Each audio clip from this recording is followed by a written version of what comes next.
ఈ రోజు అనగా 14వ తారీఖున భారత communist party CPI one town area party ఆధ్వర్యంలో వరద నరసింహారావు అధ్యక్షతన ఈ నిరసన కార్యక్రమంలో ఖమ్మం నగర సిపిఐ కార్యదర్శి ఎస్కే జానిమియా, సిపిఐ ఖమ్మం జిల్లా కార్యవర్గ సభ్యులు పగడాల మల్లేష్, ఏనుగు గాంధీ, యానాలి సాంబశివరెడ్డి పాల్గొన్న కార్యక్రమంలో ఎస్కే జానిమియా మాట్లాడుతూ అగ్రహారం, దంసలాపురం, బోనకల్ పురాతనమైన రహదారి.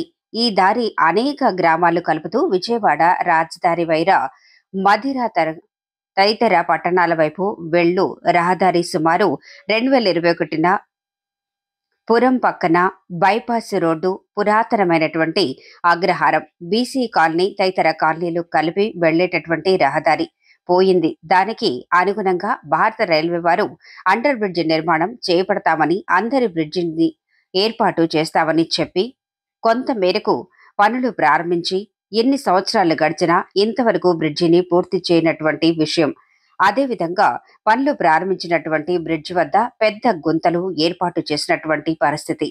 దానిలో అనేక రకాలైనటువంటి పాములు అన్ని రకాలు ఏర్పడి అక్కడ ఉన్నటువంటి ప్రజానికాన్ని అనారోగ్య పాలు చేస్తున్నటువంటి విషయం. అదే కాకుండా రైల్వే ట్రాక్ అవతల అగ్రహారం బీసీ కాలనీ సుమారు 10,000 మంది జనాభా ఉన్నటువంటి ప్రాంతం. ఈ ప్రాంత వాసులు అందరూ ఈ పురాతనమైనటువంటి రైల్వే ట్రాక్ దాటి గతంలో ఉన్నటువంటి రైల్వే గేట్ వద్ద నుండి వెళ్లేవారు. రైల్వే గేట్ తీసేసినందున అండర్ బ్రిడ్జ్ అనే పేరుతోనే దారి మూసినందున ఆ ప్రాంత వాసులు అనేక ఇబ్బందులు పడుతూ అటువైపు నుండి రైల్వే ట్రాక్ దాటి వెళ్లేటప్పుడు అనుకోకుండా అకస్మాత్తుగా రైలు బండి కింద పడి అనేక మంది ప్రాణాలు కోల్పోయారు.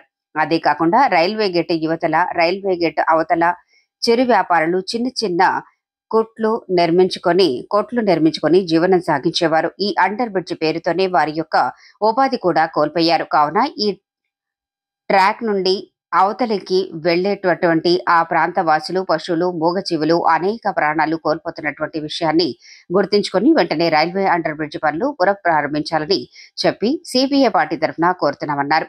అదేవిధంగా లేని పక్షంలో పార్టీ ఆధ్వర్యంలో రైల్వే జీఎంకు, అదేవిధంగా రైలు రోకోకు కూడా వెనకాడమని తెలియజేస్తూ వెంటనే బ్రిడ్జిని ఏర్పాటు చేయాలని చెప్పేసి సిపిఐ పార్టీ తరఫున డిమాండ్ చేస్తున్నామన్నారు. ఈ కార్యక్రమంలో జిల్లా కౌన్సిల్ సభ్యులు ఎస్కే యాకూబ్, ఎండి జాకీరుద్దీన్, మాడుగుల నాగేశ్వరరావు, మాలకొండయ్య, ఖమ్మం పట్టణ నాయకులు సిద్ది శ్రీనివాసరావు, కారం సామేలు, వెంపటి నాగేశ్వరరావు, నారపోగు నాగమణి, పి రమ, పి అంజయ్య, గూడూరు కృష్ణ, చెర్లపల్లి ఉదయ్, కాట్ల నరసరావు, కందగట్ల రామారావు, రేణుక, సైదులు తదితరులు పాల్గొన్నారు. బ్రిడ్జిని నిర్మాణం చేపట్టాలని చాలా కాలంగా నిర్మాణానికి నోచుకుండా ఉన్నటువంటి పరిస్థితి చూస్తూ ఉన్నాం. చాలాసార్లు జిఎం గారికి, అదేవిధంగా రైల్వే అధికారులు కూడా వినతి పత్రాలు ఇవ్వడం జరిగింది. అయినా పనులు కావడం లేదు, నిర్లక్ష్యం వహిస్తూ ఉన్నారు. కేంద్ర ప్రభుత్వం బడ్జెట్ను కూడా కేటాయించినటువంటి దౌర్భాగ్య పరిస్థితుల్లో ఉంది. పేరు చెప్పుకుంటా ఉంది. ఇలా బీజేపీ ప్రభుత్వం అభివృద్ధి కార్యక్రమాలు చేస్తూ ఉంది తప్ప ఇట్లాంటి రైల్వే బ్రిడ్జిని నిర్మాణం చేయడంలో జాప్యం జరుగుతూ ఉంది. ఈ ప్రాంతంలో ఉన్నటువంటి వాసులు ఇంతకుముందు గతంలో ఈ బ్రిడ్జి ఉండేది. ఈ బ్రిడ్జి ఉన్నప్పుడు చాలా గ్రామాలకి ఇటు నుంచి రవాణా సౌకర్యం ఉండేది. ఇది బంద్ అయిపోయిన తర్వాత నిర్మాణం జరగకుండా ఉన్నటువంటి పరిస్థితిలో ఈ ప్రాంతంలో ఉన్నటువంటి వాసులు చాలా ఇబ్బందులు గురవుతున్నారు.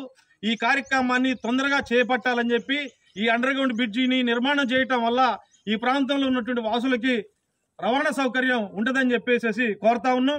అందుకోసం కేంద్ర ప్రభుత్వం నిర్లక్ష్యం వల్ల ఈరోజు భారత కమ్యూనిస్ట్ పార్టీ సిపిఐ ఆధ్వర్యాన ఈ ధర్నా కార్యక్రమం చేపట్టడం జరిగింది. ఈ కార్యక్రమాన్ని తక్షణం కేంద్ర ప్రభుత్వం నిధులిచ్చేసి నిర్మాణం చేపట్టాలని చెప్పి కోరుతా ఉన్నాం.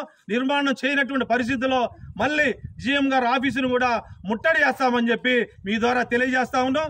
అదేవిధంగా ఈ రాష్ట్రంలో ఉన్నటువంటి ఇందిరమ్మ ఇళ్లు కానివ్వండి, అదేవిధంగా పెన్షన్లు, ఇంకా 6 గ్యారంటీ పథకాలు ఏవి రానటువంటి పరిస్థితి కనిపిస్తా ఉంది.